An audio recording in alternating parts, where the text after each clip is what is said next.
Bienvenido, bienvenida a esta nueva entrevista del canal de YouTube de Social Investor. Hoy vamos a ir un poco más allá, vamos a ampliar la información sobre nuestro índice Social Investor. Es una de las grandes apuestas. Hemos querido intentar traer la mejor ESG, no solo para el inversor institucional, que quizás lo tiene, sino también para el inversor particular que está interesado en este segmento, que va a ir además muy allá, y saber diferenciar o poder permitir un seguimiento de esas empresas que tienen una ESG top, lo que son consideradas las best in class. Tenemos la suerte, además, de que no solo es un best in class, sino que es el valor más grande del IBEX. Está con nosotros Roberto Fernández Albendea, director de RSC y Reputación de Iberdrola. Bienvenido, Roberto. Muchas gracias por estar con nosotros. Muchas gracias, Cristina. Un placer estar aquí. Hablaba bueno, vosotros estáis en muchos índices. El nuestro, pues claro, un poco patrio, pues es nuestro índice Social Investor. Está compuesto por las empresas con mejores calificaciones del IBEX de rating ESG. Vosotros lleváis muchos años trabajando en esto. Yo no sé si entendéis que ahora ya el mercado o lo lleva ya valorando desde hace tiempo ese mejor comportamiento. Sí, yo creo que sin duda estar incluido en índices reputados y de referencia es muy bueno para los emisores porque incrementa la demanda de papel, ¿no? Y además, quiero decir que complementa tu posicionamiento público y tu equity story pues con una etiqueta que es muy positiva, que es la sostenibilidad. Con lo cual nosotros encantados de formar parte de vuestro índice y mucha suerte. Lo que pasa es que el lado negativo es que el año pasado, lo sabéis, entró mucho flujo de capitales a todos los activos ESG, y ahí un poco sobre la mesa está el debate de si hay prima o ya se está pagando un sobreprecio por las empresas que son más visibles en este sentido. Sí, bueno, el mercado tiene sus vaivenes, ¿no? Pero yo creo que es importante siempre pararse y pensar y tener esa perspectiva largoplacista. Eh, el mercado siempre paga la calidad en términos de mayores múltiplos, de PER o de EBITDA, etcétera, ¿no? Y un posicionamiento fuerte en ESG es un posicionamiento de calidad, de sostenibilidad, de crecimiento a largo plazo. Y a veces digo que la ESG en el fondo ha sido un poco reinventar el análisis estratégico de las compañías, ¿no? Porque eh, se han pasado varias décadas donde todo ha sido un enfoque muy financiero, donde la perspectiva era o se ceñía a lo que son el entorno industrial, sectorial. Y bueno, la sociedad cambia, las prioridades cambian, el cambio climático ha sido un gran catalizador de este cambio y los analistas de estrategia o financieros se dan cuenta de que ya no es suficiente con el viejo análisis. Hay que incorporar aspectos que explican la sostenibilidad de las compañías a largo plazo, ¿no? Entonces, ese posicionamiento fuerte en sostenibilidad es calidad, y la calidad merece múltiplos. Que los mercados a veces se pasan un poco en la valoración de ciertos aspectos, pues es verdad, pero revierten a una razonabilidad y eso no va a cambiar. Las compañías fuertes en ESG tienen que tener mejores múltiplos de valoración y el mercado lo da y lo va a seguir dando. Hemos visto también, hablabas de que el mercado a veces pues tiene sus movimientos, el otro, y además lo conocéis muy bien, el segmento de la energía renovable, los activos renovables, es otro de los que les vimos un grandísimo 2020, ha habido un arranque de año más complicado. ¿Creéis que hay burbuja o no? O sea, ¿se está valorando bien el precio y los riesgos? Bueno, si salvamos esos movimientos un poco cortoplacistas, pensando más más que en el mercado capital, quizá en el mercado de activos, nosotros sí estamos viendo ciertas burbujas en ciertos países, en ciertas tecnologías concretas, ¿no? Por ejemplo, podríamos mencionar el caso del offshore, el viento eólica marina en el Reino Unido, ¿no? Donde compañías que necesitan cambiar su modelo de negocio y no tienen una forma fácil de hacerlo, pagan unos precios desorbitados para entrar en el mundo renovable, ¿no? Bueno, la suerte es que nosotros llevamos sembrando más de 20 años, tenemos un pipeline de activos, de proyectos para invertir en activos enorme y bueno, pues tenemos el pastel hecho en casa, ¿no? No tenemos que salir fuera a comprarlo. Entonces eso a nosotros nos da una ventaja competitiva tremenda. Con lo cual sí vemos ciertas burbujas en determinados sitios por unas causas muy específicas, pero a nosotros en principio no nos está afectando porque seguimos a nuestro ritmo aceleradamente creciente, pero muy largoplacista, haciendo las cosas de una forma, yo creo que más inteligente. Esa carrera verde, bueno, hemos visto evidentemente al sector del petróleo y al gas ser muy activos, también en la compra de activos renovables, pero por ejemplo hace poquísimos días uno de los mayores inversores institucionales del mundo, Norges, justo, hablabas de eólica marina, pues anunció un acuerdo de operación concretamente en este segmento y en este sector. ¿Hay margen para esos nuevos jugadores o justo esa entrada es la que está provocando? A ver, ellos no tienen problemas a priori para pagar ratios altos porque los tienen. ¿Está provocando ese recalentamiento? Bueno, yo creo que el caso de los inversores institucionales es un poco distinto. En primer lugar, tienen cierta presión que algún día desaparecerá por el entorno de tipos bajos, ¿no? Pero, por otro lado, es un tipo de inversor que yo creo que no compite con la corporación emisora como nosotros, sino que se complementa.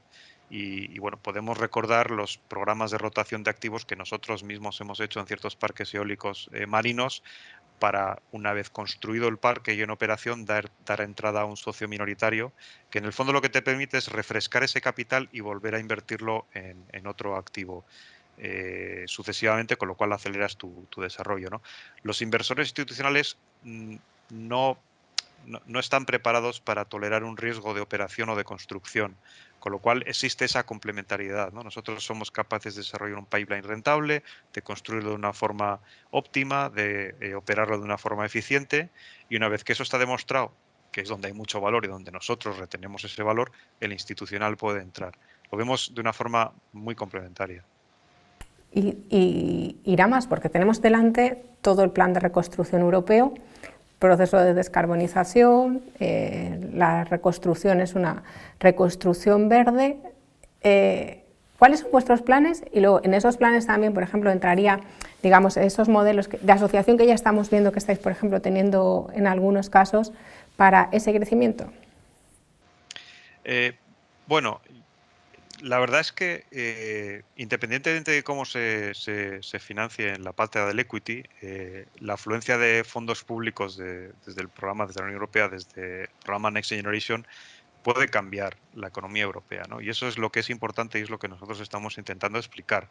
¿Qué es importante ahora? Acertar en qué gastamos ese dinero, en qué invertimos como sociedad ese dinero y hacerlo de la forma, yo diría, más rápida posible para tener un impacto rápido y que la recuperación sea lo más fresca posible, ¿no? Entonces, como ejemplo, Iberdrola pone a disposición de las instituciones públicas nuestra experiencia, nuestra capacidad de ejecutar y encontrar proyectos y nuestra visión tecnológica. Y lo que hemos hecho es explicar y poner encima de la mesa que tenemos hasta 150 proyectos por importe de inversión 21.000 millones de euros, que no es poco dinero, y que supondría, pues, para ponerlo en términos relativos, un 1,5% del PIB español, ¿no? De los 21.000 millones, además, 7.000 millones de euros irían a zonas rurales, con lo cual no solo es cambiar el modelo económico del país, sino que contribuir a su vertebración, que es importante, ¿no? ¿Y qué tipos de proyectos? Bueno, sabéis que nosotros defendemos que el vector o el modo más eficiente de descarbonizar la economía europea es electrificándola, ¿no? Y pues explicamos que tenemos proyectos de redes inteligentes que integrarán las renovables, de almacenamiento energético, que permiten que las renovables sean explotadas desde el punto de vista técnico de una forma óptima, por supuesto renovables, pero también movilidad eléctrica, la electrificación de la calefacción y el hidrógeno verde, ¿no? O sea, es un abanico muy amplio de proyectos que pueden poner al sistema productivo, a la economía española en el siglo, te iba a decir 22, pero es un salto en el aire y tenemos que aprovecharlo porque es una cantidad de fondos públicos que es muy sustancial.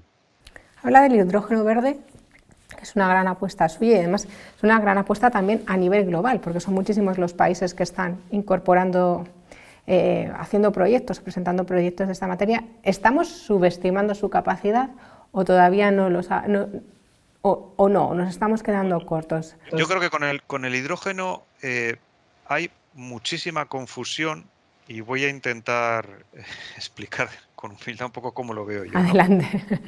Lo primero es que el hidrógeno tiene que ser verde, no puede ser azul, ni gris, ni de cualquier otro tipo, ¿no? Y lo digo porque de alguna forma interesada a veces se mezclan todos las fuentes, ¿no? El hidrógeno tiene que provenir de la electrólisis del agua y la electricidad para efectuar esa electrólisis pues tiene que venir de fuentes renovables, ¿no?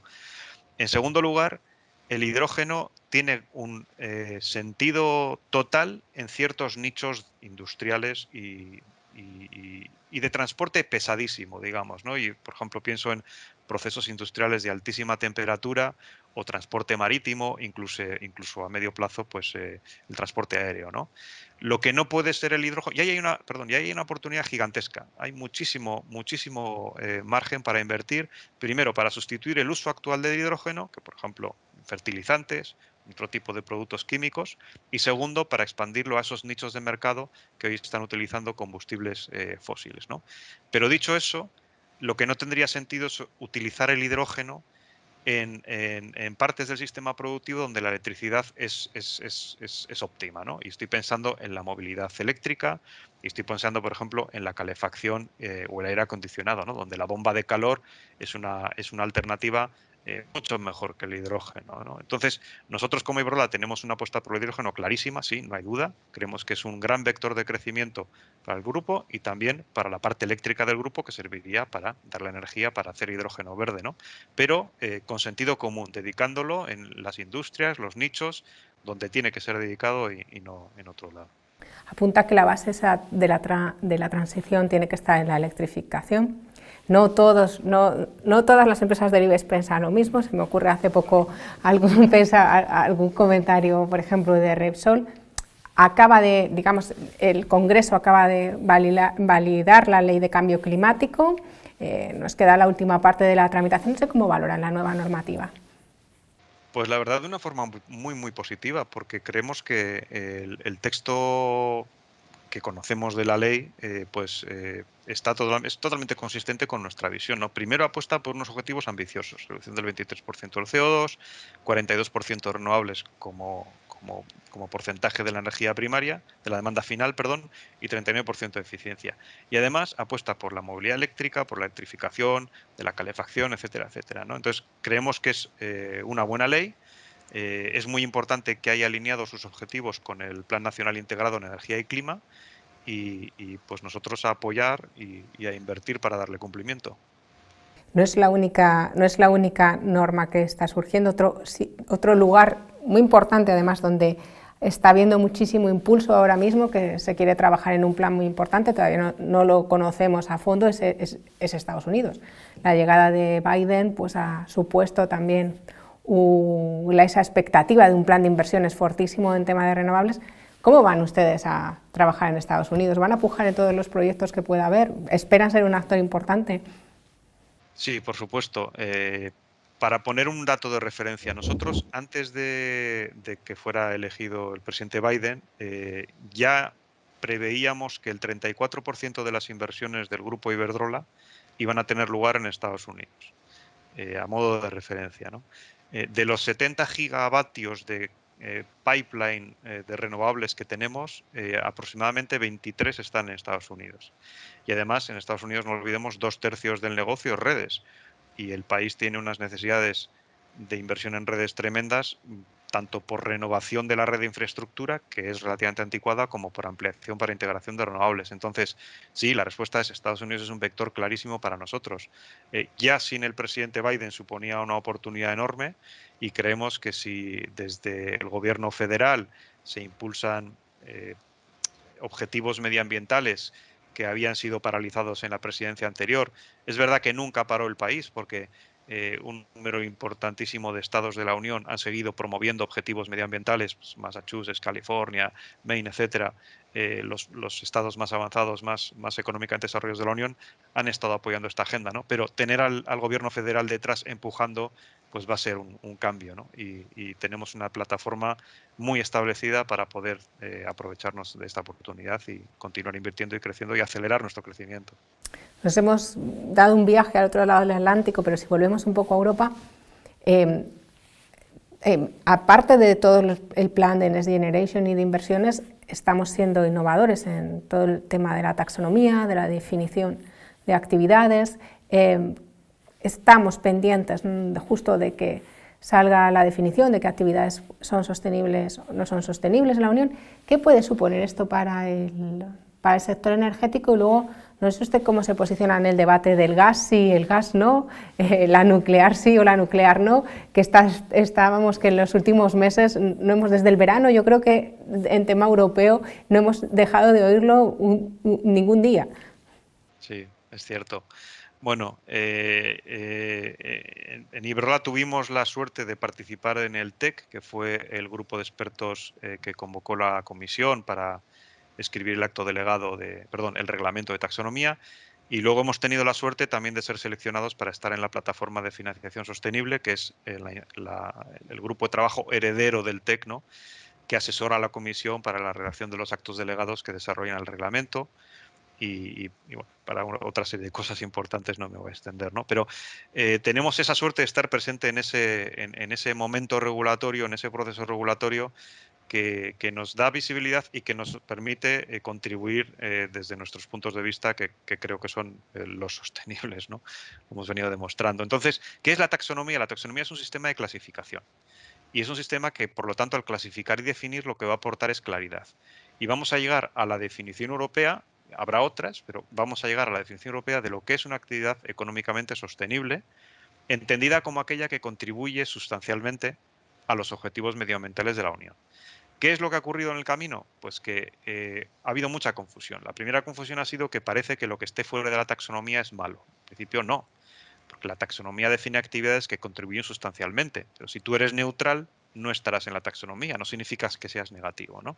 De ahí, por cierto, viene la necesidad de analizar si va a hacer falta una taxonomía de actividades negativas, y es algo que está en la plataforma bajo análisis, ¿no? Es complicado, pero al ser la taxonomía en positivo, no discrimina hacia lo negativo, ¿no? Y la segunda gran confusión era que la taxonomía, según algunos críticos, no permitía la transición a un modelo descarbonizado, porque era muy binaria, era estás o no estás, ¿no? Y tampoco es así por distintos motivos, ¿no? Entonces yo, respecto a la taxonomía, soy un firme defensor, creo que Europa necesita esa definición.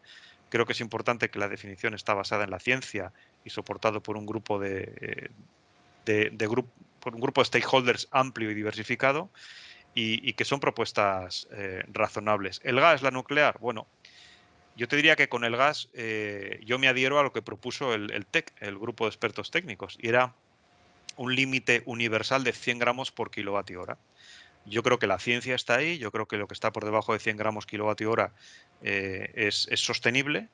Y bueno, y esa es la posición que yo veo, y espero que el acto delegado final que conozcamos lo deje en esa línea sin excepciones, ¿no?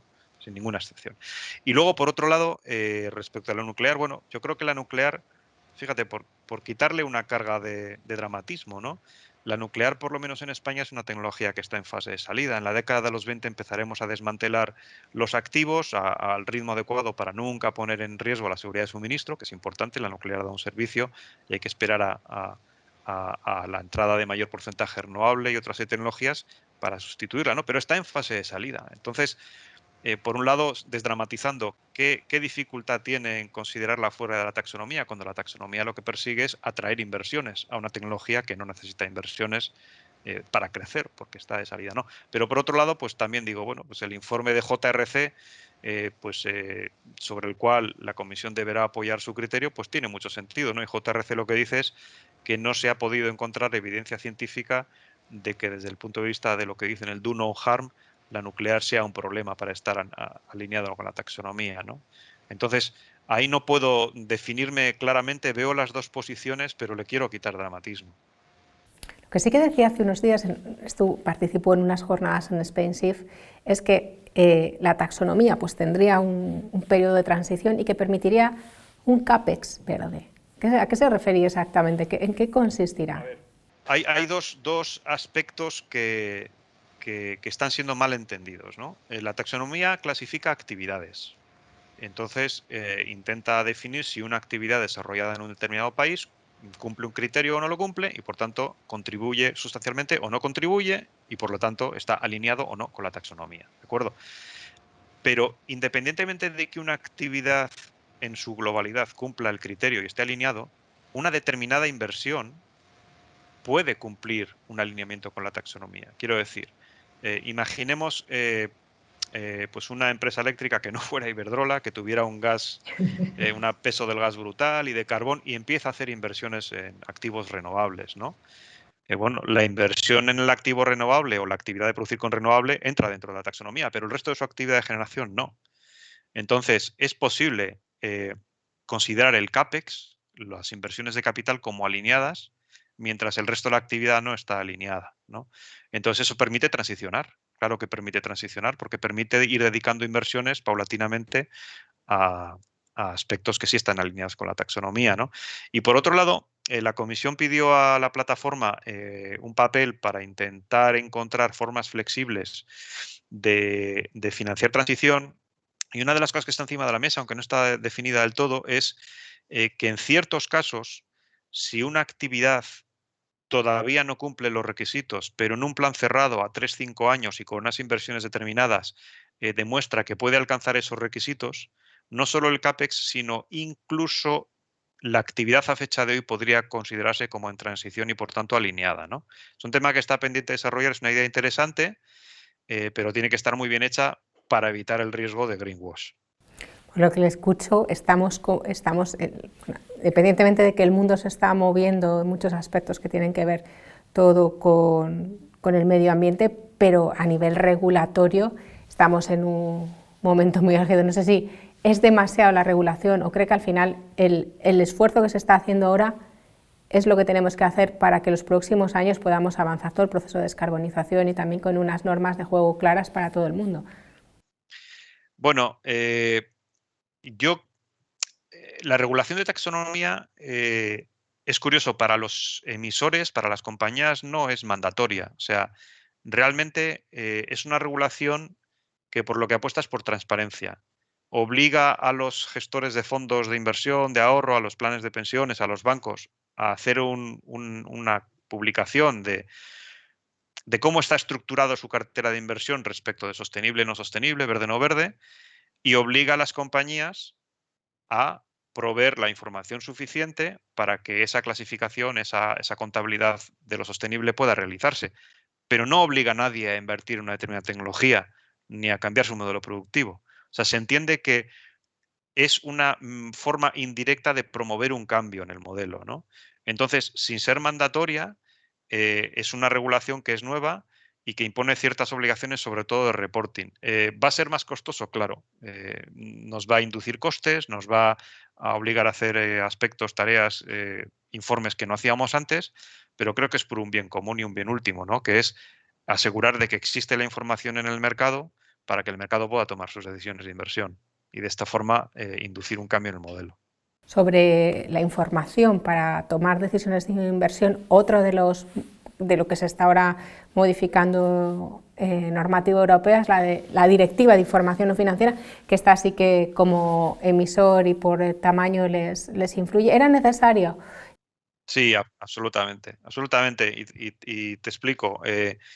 Nosotros llevamos en Iberdrola 15, 16, pierdo la cuenta ya, años reportando un informe de sostenibilidad extensísimo, que con el cambio de la ley se denomina formalmente Estado de Información No Financiera y que supera las 500 páginas, ¿no? Y no puede ser de otra manera porque la ley española es súper exhaustiva en todo lo que hay que reportar y además porque nosotros seguimos GRI, que es el estándar más extendido, y además también seguimos SASB, y además incluimos datos que nos piden muchos grupos de interés, desde ONGs que miran el tema fiscal hasta temas de derechos humanos, etcétera, con lo cual no podemos ser más exhaustivos.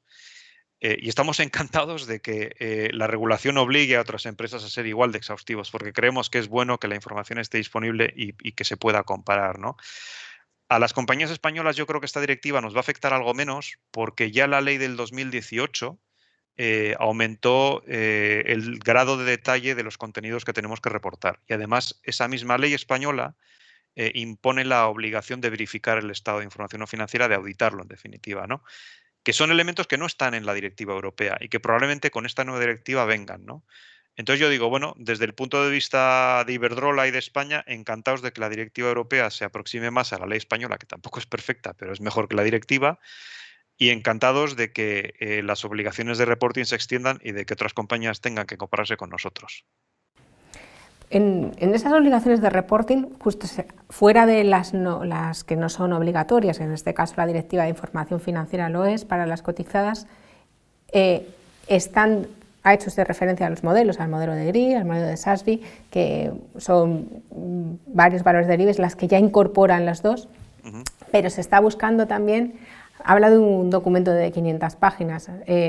Los inversores institucionales están, pero como periodista, leernos toda esa documentación es muy difícil y se quiere también buscar, se está trabajando en un modelo más unificado que también justo permita, se aspira a eso a medio plazo. Sería bueno también por homogeneidad internacional, porque al final los mercados son muy globales, ya sus competidores no tienen nada que ver con la mayor parte del IBEX, son empresas internacionales, algunas del IBEX también, pero esa estandarización, esos 500 folios, no ampliarlos más, sino quizás hacerlos de una forma única y estándar, ayudaría también justo a combatir lo que usted apuntaba al principio, el tema de greenwashing, el que haya un...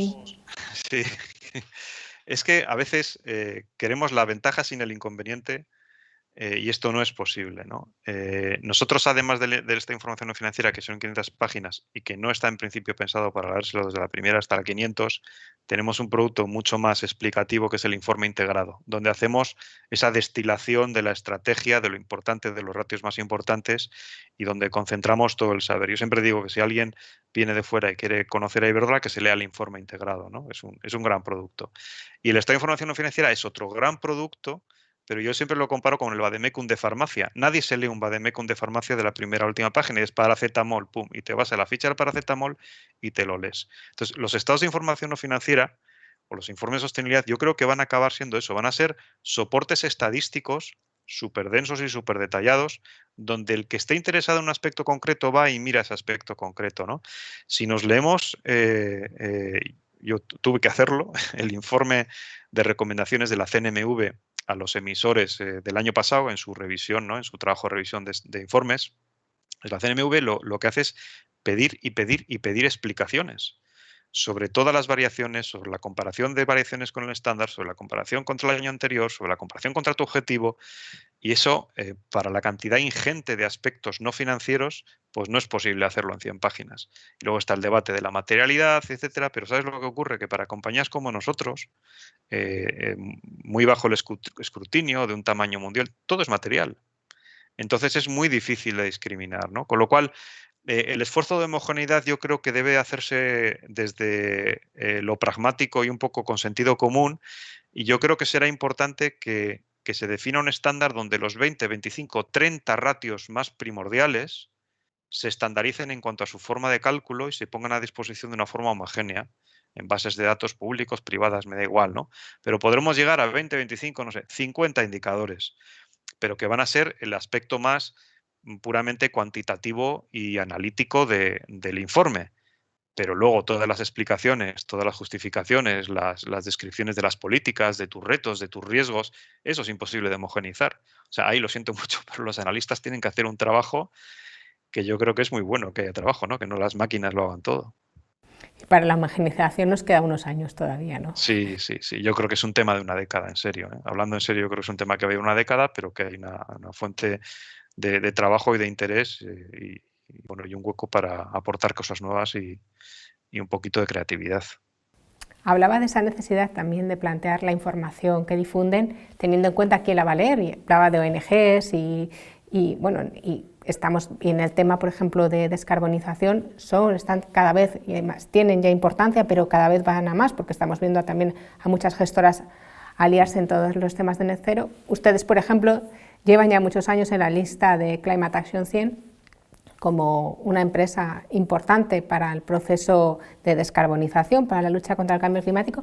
¿Ha habido una influencia de estos grupos en la compañía? Por supuesto, ¿no? Pero nosotros tenemos la suerte en Iberdrola de que llevamos 20 años descarbonizando el modelo, ¿no? Yo creo que estamos siendo una compañía que hace 15, 20 años, pues tenía un perfil de generación y de negocio muy parecido al de otras compañías europeas, pues se decidió dar un golpe de timón, se apostó por renovables y hoy somos ya muy distintos, ¿no? Con lo cual, yo creo que Iberdrola hemos estado en el proceso de descarbonización y de energía verde antes que la mayoría de los inversores institucionales, ¿no? Y por eso nos ha cogido con los deberes hechos, con el modelo de negocio ya modificado y con una exposición de crecimiento, con un pipeline, como te decía, de 70 gigavatios, ¿no?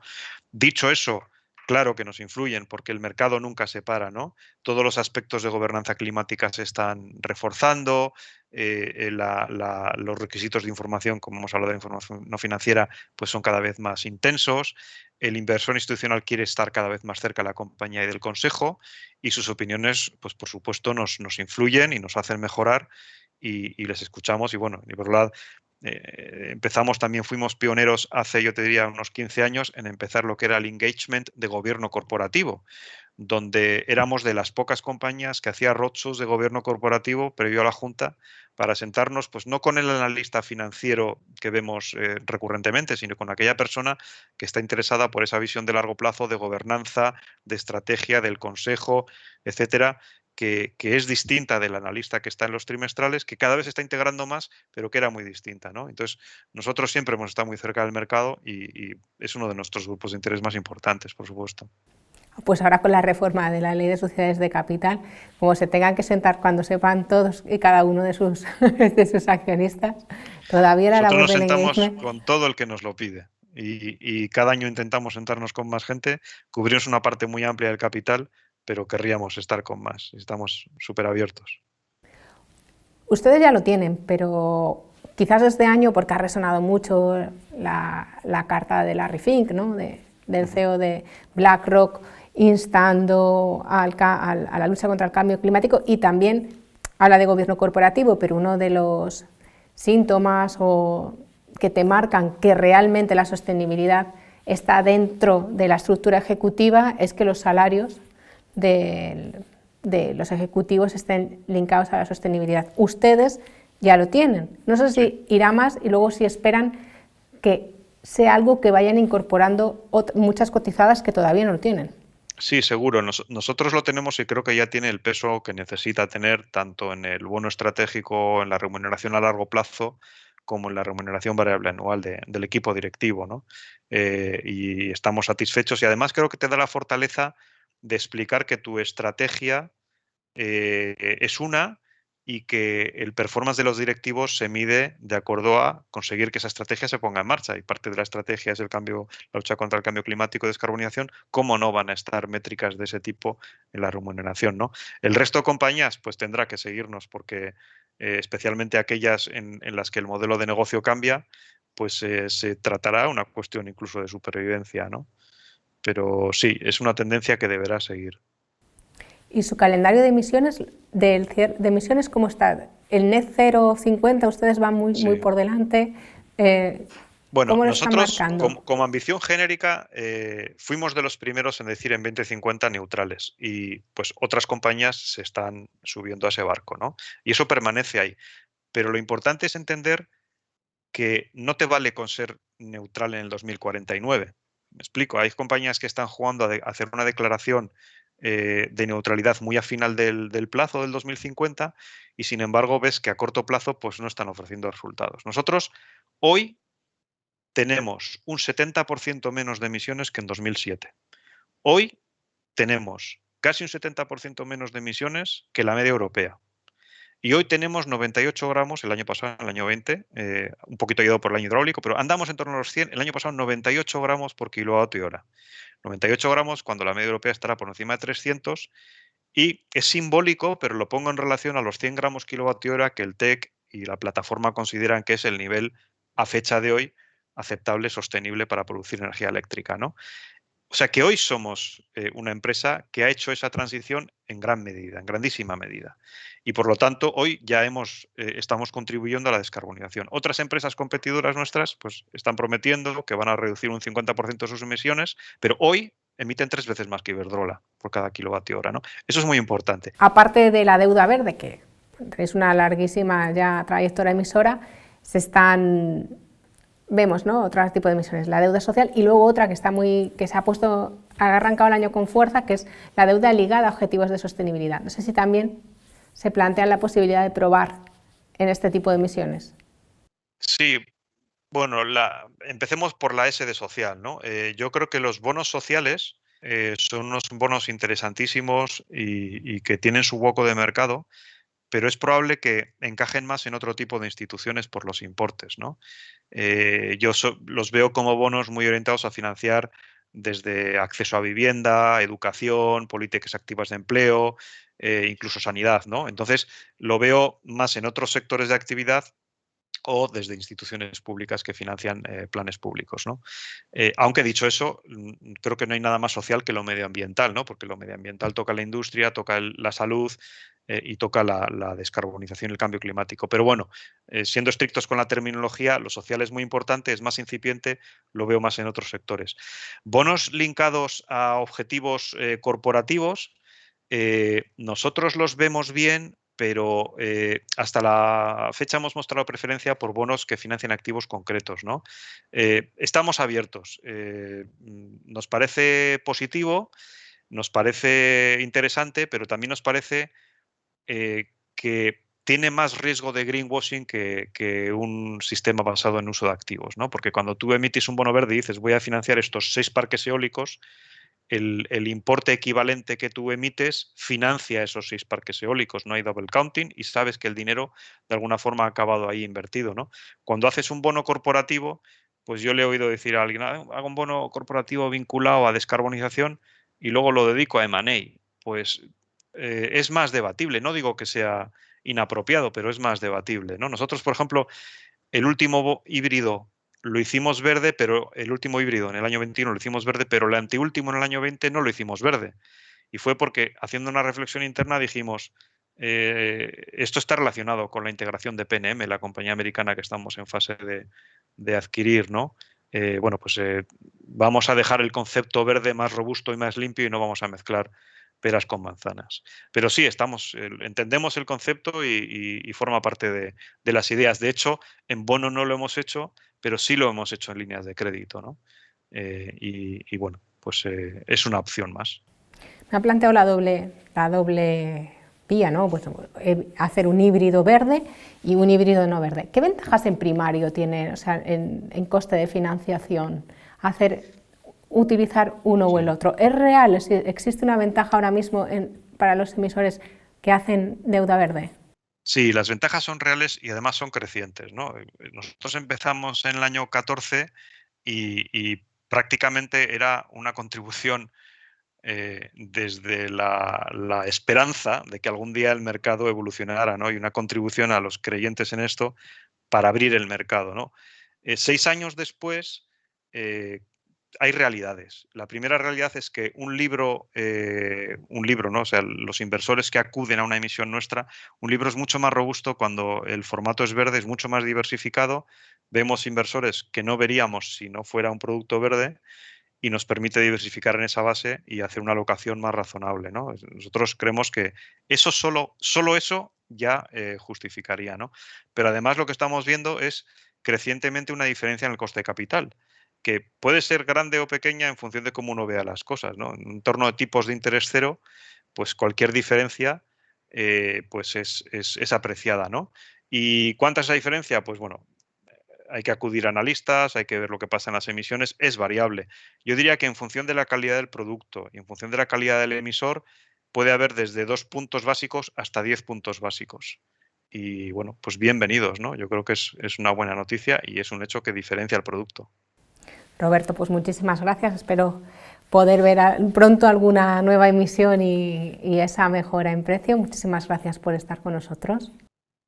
Pues nada, muchas gracias a vosotros, Social Investor, mucha suerte con el índice y nos vemos pronto. Nos vemos pronto. Y a todos ustedes lo mismo. Les espero pronto en la próxima entrevista de Social Investor. Gracias por estar con nosotros.